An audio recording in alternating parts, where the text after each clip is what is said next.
let's go up in here and we'll play the drums, and I'll show you guys kind of some of the stuff that I did with the drums. So big drums. I love big drums. Y'all know me.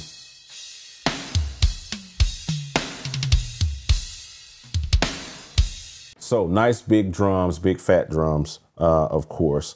I'm using, let me bring it up on the screen. Of course, I am using Yash Drum Warehouse on the drums. Of course, why wouldn't I not? You know, this is how you get these big fat sounding drums in here. So I'll just break down. Let's start by just muting the triggers. And I'll take this off for just a second because I'll bring it back up. You can hit that QR code, go back and get that if you need when I pull it back up. I'm going to mute the triggers. I don't even think these might be triggers. I think I printed them.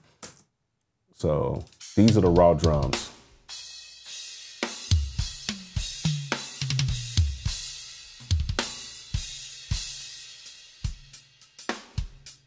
Then the drummer himself actually sent a trigger. So I think this is his regular snare right here. No, actually, no. This is his regular snare.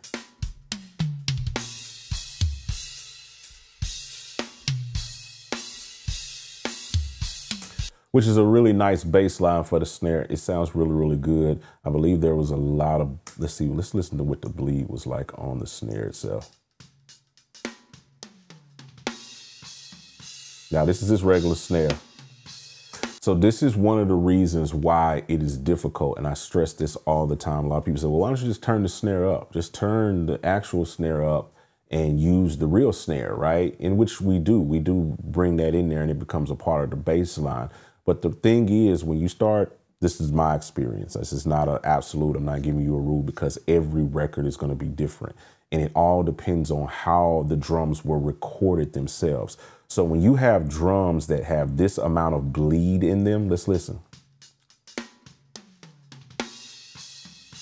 Where you can pretty much hear the entire kit in the mic, that's where you have issues and you run into problems with phasing and everything, because the snare is going to go straight up the center, right? So if it's going straight up the center and I start like processing that and bringing that up, and really doing some stuff with it, then it starts to bring that information up into the mix, which is in the center. So it starts to mess with your lead vocal. It starts to mess with anything that's coming up the center.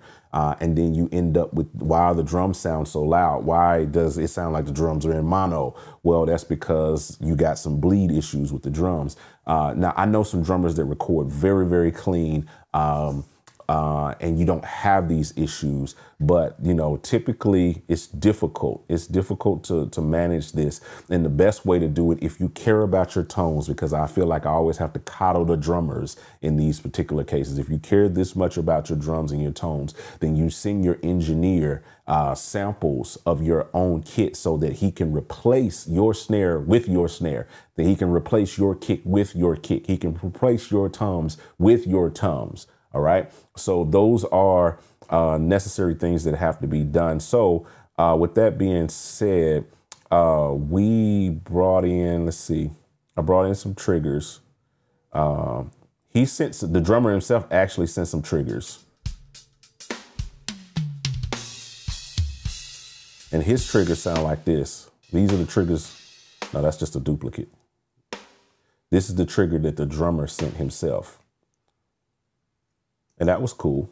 And I used that and made that a part of the bass line and actually triggered the other snares off of it. So I added in a few different snares and I printed them all. These are all from Yash Drum Warehouse.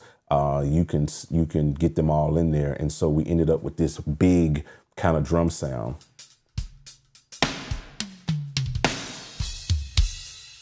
And then I added in a couple of kicks from the warehouse as well.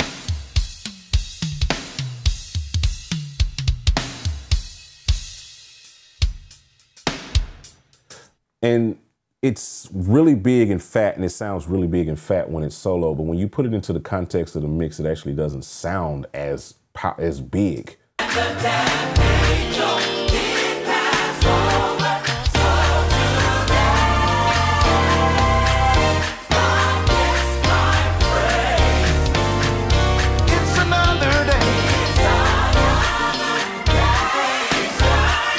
So you see what I'm saying? It doesn't really sound as fat when it's in the actual mix itself, where you got all of this other information going on. So if I'm muting all of my triggers and just relying on the drummer snare itself, this is what it ends up sounding like.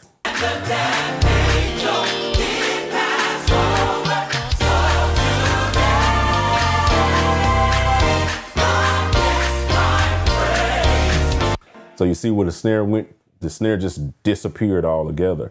So this is where the warehouse comes in and like stacking snares. And so I went on a journey, basically just kind of adding in a snare, seeing what that did to it. So it may have been something, the process probably went something like this. So I would have, we're gonna mute and we're gonna add them in one by one to kind of show what that snare did. So we'll start with the Brett snare. This is a part of the warehouse.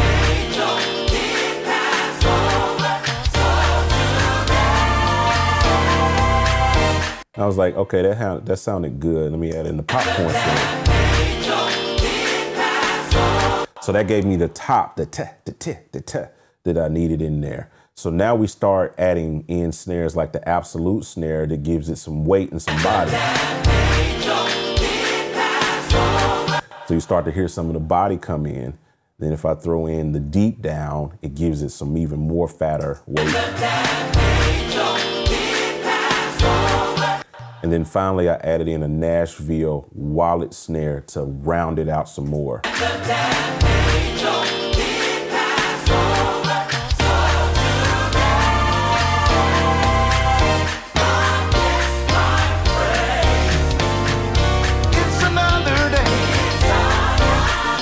So you see, you end up with that. Now, it really starts to shine when we get down here to the vamp and everything's driving. Now this feels like church.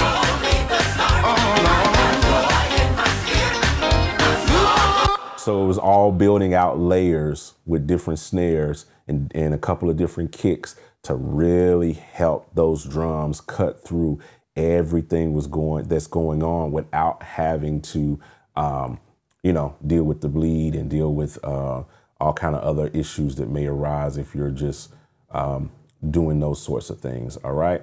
So let's keep moving in with the drums. I'm going to show you some of the other things that I did with just the drums. And see, when you hear it like that, you think like, oh, this is big fat snare, but a lot of that energy gets sucked up by the rest of the mix. So going into what we did with the drums, I don't really have much going on with the drums, as you can see. You can see here, we don't have anything. Looks like I triggered a couple of the toms. Yep, I triggered a couple of the toms just with tom. This is all from Warehouse as well. I triggered the floor tom and I triggered the tom 3. And that was because of bleed, because what ends up happening, let's show you guys, this is what engineers have to deal with in drums. And then let's just solo the toms bus. Mixing is a very, very hard art to master. I know because I've been trying to master this art for several years. That is one of the reasons why I do Mix Mondays. It's a learning environment, and every mix that I do, I learn something new. And I've taken everything that I've learned over the years and we have poured it into our mixing templates. Mixing templates are a great starting place, and we have created several templates that allow you to get up and going quickly, and we have created them for Logic Pro X, we have created them for Pro Tools, for Studio One, for Ableton Live, and so many others. So if you're interested in taking your mixing to the next level, or even just getting started, make sure you check out these links down below in the description of this video and grab your template today. All right, back to the show. There we go.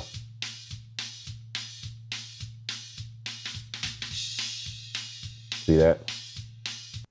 So you end up with those type issues, like every time the drummer is hitting the kick, every time he's hitting anything, the whole kit is bleeding into the tom mic.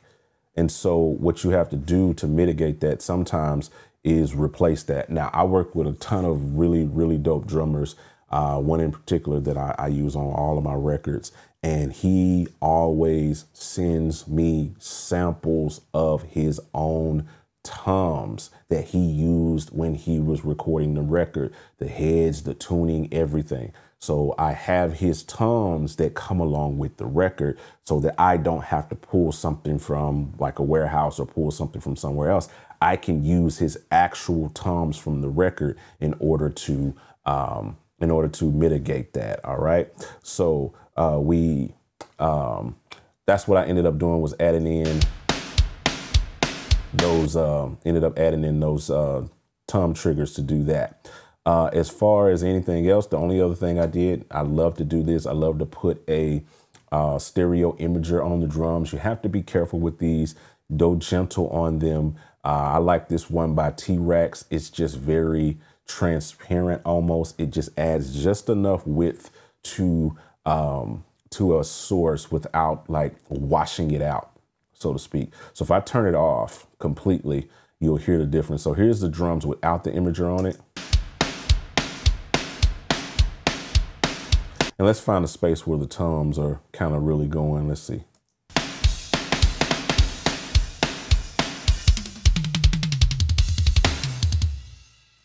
Right? So you have that section right there, right? That was without the imager on. So I put the imager on. See how much bigger the drums sound?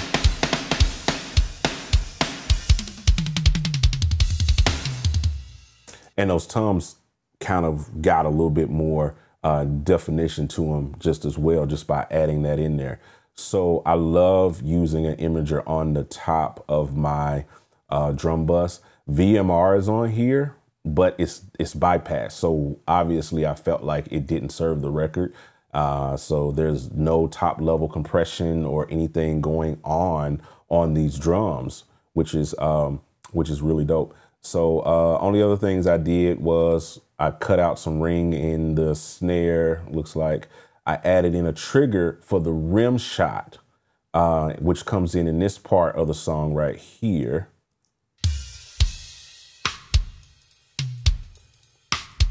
Which again, the drummer's rim shot was not cutting through the mix without having to do extreme surgery on it. So it's just as simple just to bring in the warehouse and be able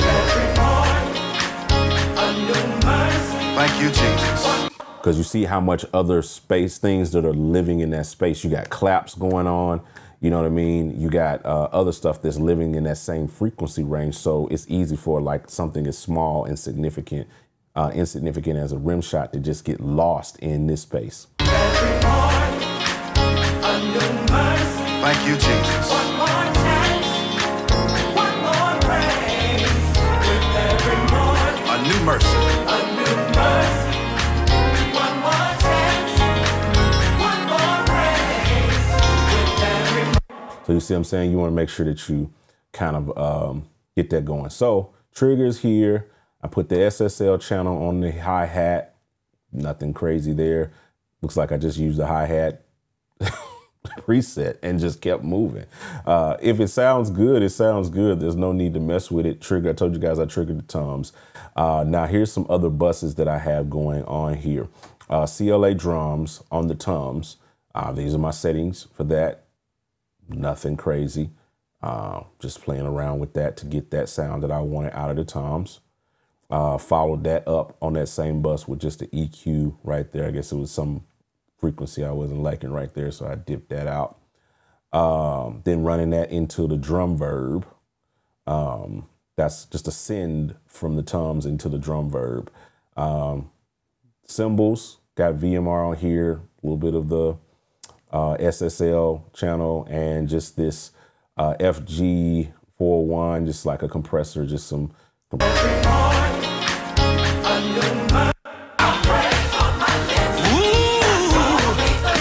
and it doesn't see that it's really doing anything. It's probably just there to catch some stray transients.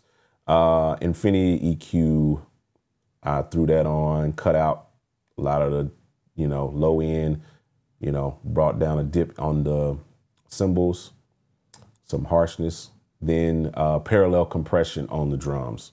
Got this running through this. I just like the way this sounds. It's like this Waves, what is this, the TG12345. This is one of those Abbey Roads plugins.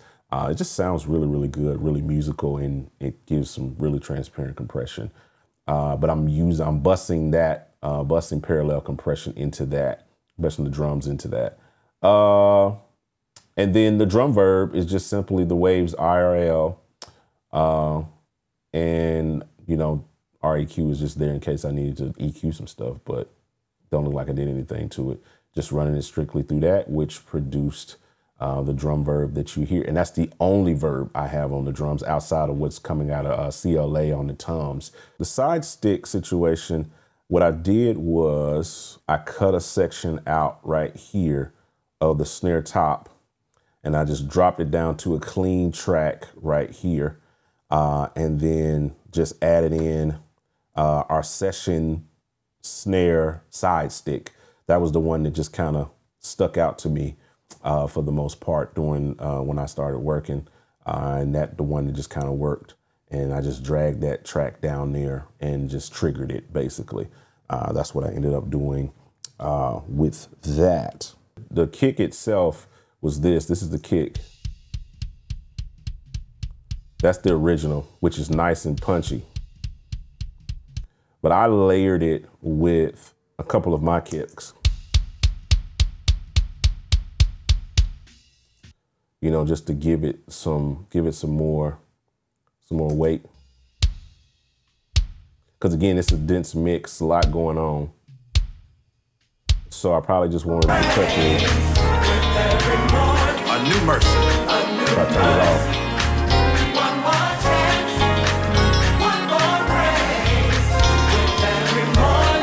So you can see that's all it is. And those are just a couple of kicks out of the warehouse. I can't tell you which ones at the moment without going back to a previous save. And that is the drums, all right?